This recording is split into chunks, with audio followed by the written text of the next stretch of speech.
मांगता हूँ। चुनाव में अक्सर हो ही जाता है।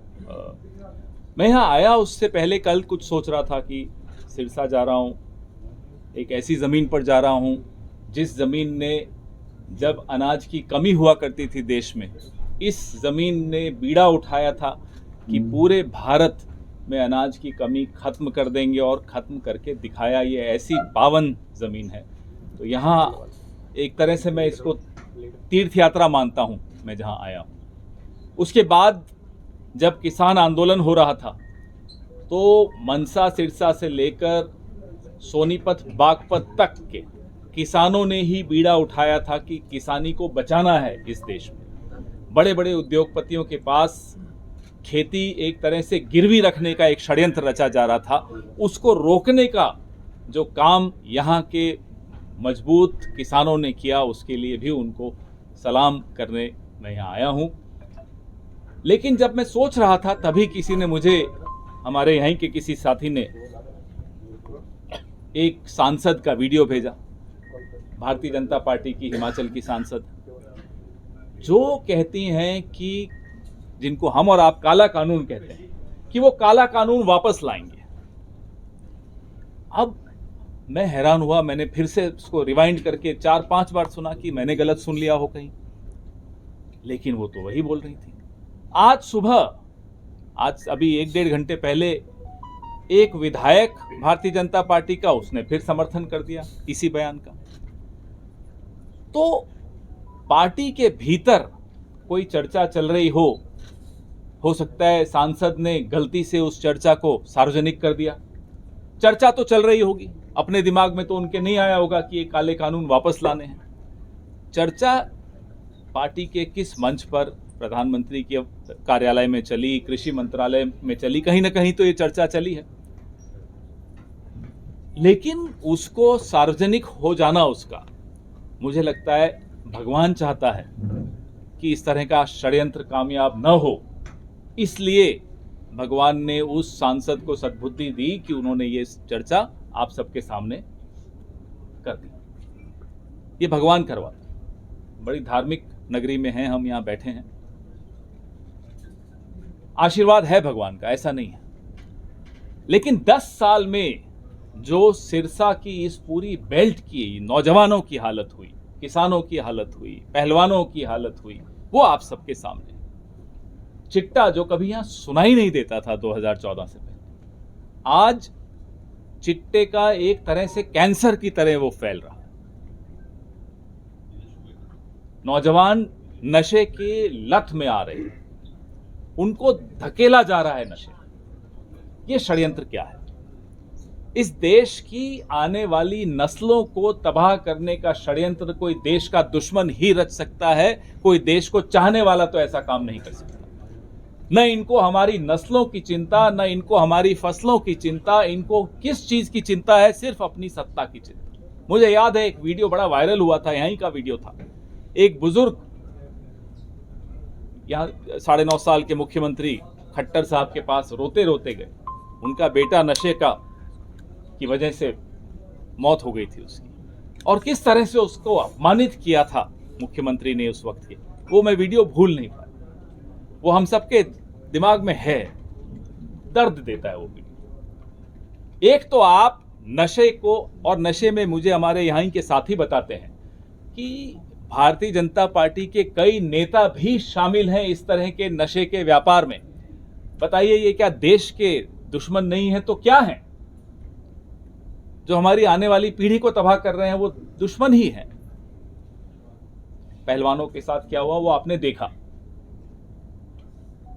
पूरा देश पहलवानों के साथ खड़ा था, लेकिन भारतीय जनता पार्टी उन पहलवानों को जिसने परेशान किया, प्रताड़ित किया, उसके साथ खड़ी थी, आज भी खड़ी। 77 करोड़ का बजट हरियाणा को खेलों के लिए दिया गया। 426 करोड़ का बजट गुजरात को दिया खेलों में। बताइए गुजरात कितने मेडल लाया और हरियाणा कितने मेडल लाया? जब देश में हरियाणा से मेडल आते हैं तो पूरा देश खुशी में झूम उठता है। यह पहली बार हुआ कि मेडल नहीं मिला तो भारतीय जनता पार्टी खुश हो गई कि देखो मेडल नहीं मिला। ये किस तरह का माहौल है? कि आप मेडल के हक की लड़ाई लड़ना चाहिए था आपको विदेश में खड़े होकर, नहीं लड़ी। उल्टा सोशल मीडिया पर ताने दिए गए कि देखो मेडल नहीं ला पाई। ये इन्होंने पहलवानों के साथ किया। कोविड चल रहा था, ऑक्सीजन के लिए हम और आप सब परेशान हो रहे थे। 750 किसान दिल्ली की सीमा पर जान गंवा बैठे, किसी ने सुध नहीं ली। ये तो शुक्र है कि चुनाव आते हैं तो मोदी जी ने आकर कहा कि मैं एक काले कानून वापस लेता हूं, लेकिन एक बात और कही थी कि शहीद का दर्जा देंगे उन किसानों के परिवारों को, उन किसानों को। क्या हुआ उस शहीद के दर्जे? हम जब सरकार बनाएंगे हरियाणा में, ना केवल उन परिवारों को रोजगार के मौके मिलेंगे, उन किसानों को शहीद का दर्जा मिलेगा और एमएसपी को कानूनी दर्जा देने की लड़ाई हम केंद्र सरकार से, आप लोगों की मदद से लड़ेंगे। धोखा हुआ है। आपने टीवी पर आकर कहा, किसानों को कहा अपना आंदोलन वापस ले लीजिए, हम एमएसपी का कानून बनाएंगे। 2 साल से ऊपर हो गया, कहां है वो कानून? और किसानों को आतंकवादी, अलगाववादी, क्या क्या नाम दिए।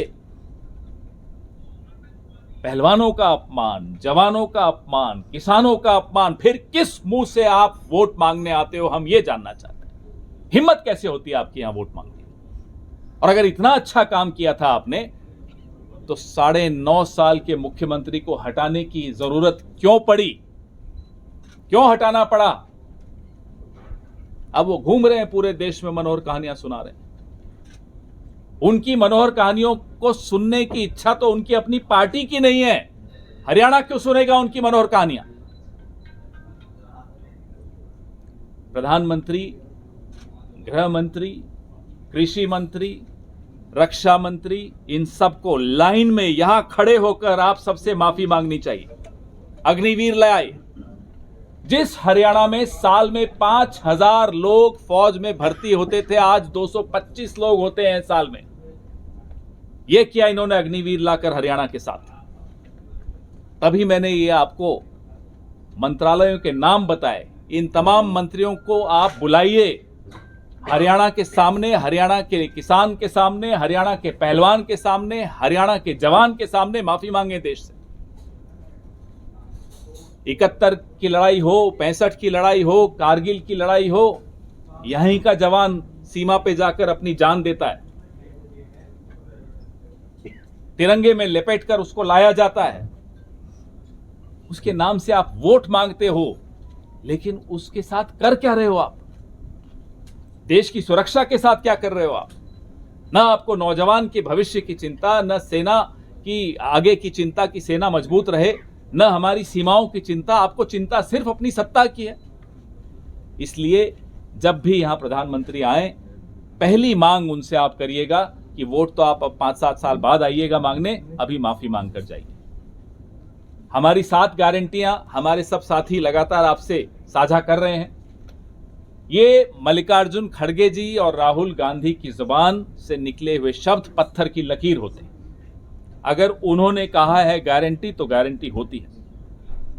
ये 7 गारंटियां लागू करके रहेंगे। लोग कहते हैं हमको कई प्रेस कॉन्फ्रेंसेस में कि साहब बजट गड़बड़ा जाएगा, पैसा कहां से लाओगे? 1966 जब से हरियाणा बना से लेकर 2014 तक हरियाणा के ऊपर कर्जा 70,000 करोड़ का था। 66 से 2014 के बीच में 70,000 करोड़ का कर्जा था। 2014 से 24 के बीच में 4.25 लाख करोड़ का कर्जा हो गया। आप सोचिए, 10 साल में 4.25 लाख करोड़ कोई छोटी बात नहीं। 40 साल में 70,000 करोड़ और 10 साल में 4.25 लाख करोड़। लेकिन कहीं रोजगार होता हुआ नहीं दिख रहा। वो पैसा कहां गया? हम ये जानना चाहते हैं। 100 गज के प्लॉटों की योजना जो कांग्रेस लाई थी, आपने वो खत्म कर दी। जो काम यहां कांग्रेस करके गई, उसके बाद आपने एक ईंट और उन कामों पर नहीं लगाई, सिर्फ उनका श्रेय लिया, उसका क्रेडिट लिया। लंबी बात कर सकते हैं। इनके 10 साल के कुशासन पे बहुत कुछ कहा जा सकता है, बहुत कुछ कहा जा रहा है। इसलिए ध्यान बटा रहे हैं मीडिया का, विपक्ष का, वोटर का, सबका ध्यान बटा रहे हैं अनर्गल बातें करके, फालतू के विवाद पैदा करके, जहां विवाद नहीं है वहां विवाद पैदा करके ये ध्यान बटाने की साजिश रची जा रही है। ध्यान मत बटने दीजिएगा, ना अपना, ना हमारा, ना इस हरियाणा के वोटर का, क्योंकि ध्यान से वोट देना जरूरी है। मुझे मालूम है गुस्सा बहुत है आप सबके मन में, और गुस्सा जायज है आप सबका। जब बटन दबेगा वो इतनी तेजी से दबने वाला है कि कहीं मशीन न टूट जाए, इतना ज्यादा गुस्सा है। बटन दो कारणों से दबा रहे हैं लोग, इनको हराने के लिए और कांग्रेस को जिताने के लिए। यहाँ की सांसद हैं, हम सबकी बहुत वरिष्ठ नेता हैं, उन्होंने खुद इसका जवाब परसों भी दिया, कल भी दिया, मैं भी सुन रहा हूं, आपने भी सुना। तो अब इसके बाद तो कोई बात इसमें रह ही नहीं जाती, तो बार बार उस मजमून को लाना, जो मुद्दा अब है ही नहीं, उसको क्यों लाना। पवन जी, आपने कहा आप इंतजार तो कीजिए, ये मनोहर कहानियां तो लंबी चलेंगी, अभी तो शुरुआत हुई है। हमारे हरियाणा के ही एक कद्दावर नेता और खुलासा करेंगे, आप निश्चिंत रहिए, बहुत खुलासे होने। स्वामीनाथन आयोग की 200 के लगभग, 201 के लगभग अनुशंसाएं थी, रिकमेंडेशंस थी। 175 कांग्रेस पार्टी ने लागू की, 26 बची, 25 भारतीय जनता पार्टी ने लागू की। वो एक जो एमएसपी से संबंधित थी वो लागू नहीं की। जबकि 2014 में नरेंद्र मोदी जी ने वादा किया था, हरियाणा के किसानों से वादा किया था, सिरसा के किसानों से वादा किया था कि मैं लागू करूंगा वो फॉर्मूला जो स्वामीनाथन जी का था। लेकिन जीतने के बाद सुप्रीम कोर्ट में हलफनामे में लिखा कि मैं नहीं करूंगा। कांग्रेस पार्टी ने 201 में से 175 सिफारिशें लागू की थी, 26 इनके लिए छोड़ी, वो भी ये पूरी लागू नहीं कर पाए। तो सवाल तो उनसे बनता है, हमें तो जो सजा मिलनी थी मिली, हमने वो सजा ली, और अब हम आपको कह रहे हैं कि हम किसानों के साथ खड़े थे, खड़े हैं, खड़े रहेंगे। हम पर आरोप लगा, अरे आप अलगाववादियों के साथ खड़े हैं। क्यों? किसान ने पगड़ी पहनी हुई तो वो अलगाववादी हो गया? ये सवाल हम पूछेंगे, पूरे विश्व में पूछेंगे जाकर। हमें कोई डर नहीं है ये सवाल पूछने में, हमें फख्र है इन भाइयों पर, और उस फख्र के साथ हम इनके साथ खड़े हैं।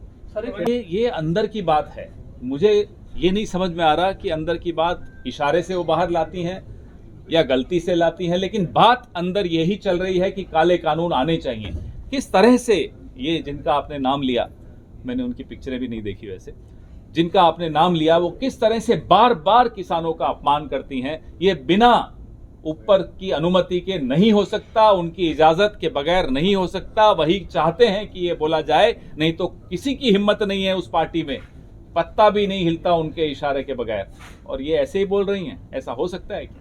सर, एक 25 ये है, ये राजस्थान में जो हमारी चिरंजीवी योजना थी उसी से हमने ये सीखा है, और पूरे देश में जहाँ जहाँ हमारी सरकारें हैं हम वहाँ ये ला रहे हैं। यहाँ भी हम वादा कर रहे हैं, सरकार बनते ही ये योजना लाई जाएगी। 25 लाख तक का इलाज पूरे हर हरियाणा वासी के लिए मुफ्त हो। जम्मू कश्मीर ओवर कॉन्फिडेंस तो कभी भी नहीं होना चाहिए, और ना है। अगर आपको लगता है तो वो नहीं होगा। हम पूरी आपको सम्मान के साथ मैं ये कह सकता हूँ।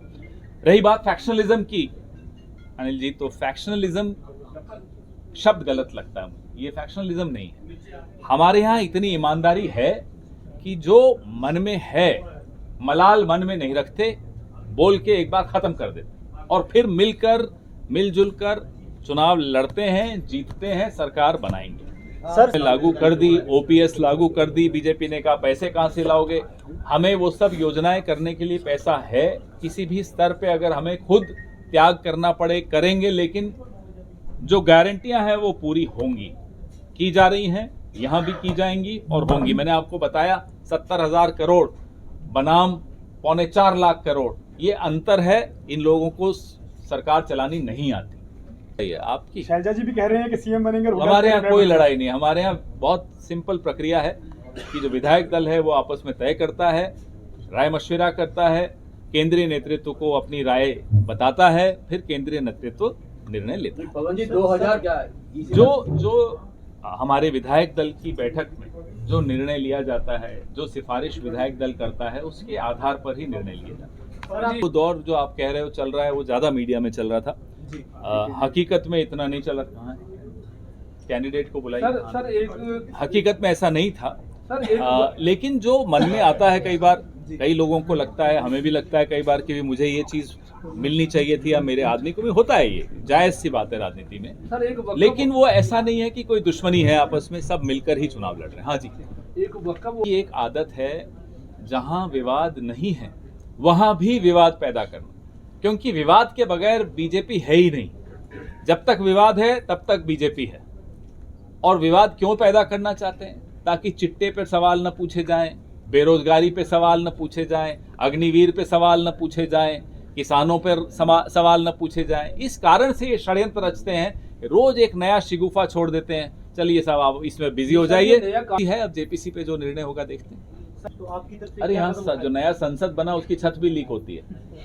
ये बीजेपी तो लीक प्रूफ हो ही नहीं पाएगी। हाँ, हर चीज लीक क्या होती कदम है। उठाए जाएंगे सर? हम एक भर्ती विधान बन रहा है आपके सामने, बहुत जल्दी ही एक भर्ती विधान लाया जाएगा हरियाणा में। एक पूरे देश में ये शायद पहला ऐसा मॉडल होगा जो बिल्कुल लीक प्रूफ विधान होगा। भर्तियां पारदर्शी होनी चाहिए, कोई उसमें भाई भतीजावाद नहीं होना चाहिए, रिश्वतखोरी नहीं होनी चाहिए। उसके आधार पे एक भर्ती विधान एक्सपर्ट्स हमारे बना रहे हैं। सर एक तो 2014 में तो सारा चुनाव ही उस पे लड़े थे कि साहब हम काला धन लाएंगे, काला धन लाएंगे। काला धन तो छोड़िए लाना, देश का धन भी बाहर चला गया अब तो। और अभी बीच में स्विस बैंक में किसी के खाते फ्रीज हुए, तब से मोदी जी की रात की नींद भी उड़ी हुई है। सुनते हैं आजकल सो ही नहीं पा रहे हैं। एक आपका भी कांग्रेस का अब एक महिला को पूछने दो। 1,20,000 कर्मचारियों को सरकार ने बीच बाजार में छोड़ रखा है। क्या कांग्रेस सरकार कौन से कर्मचारी? कौशल रोजगार? हाँ, कौशल रोजगार। उनके लिए भी हमारी 2 बैठकें हुई थी, उनके कुछ प्रतिनिधियों से भी बैठक हुई थी। ये हम उनको आश्वस्त करते हैं कि उनके साथ न्याय होगा और कांग्रेस पार्टी की सरकार बनते ही उनके साथ न्याय देने की प्रक्रिया शुरू होगी।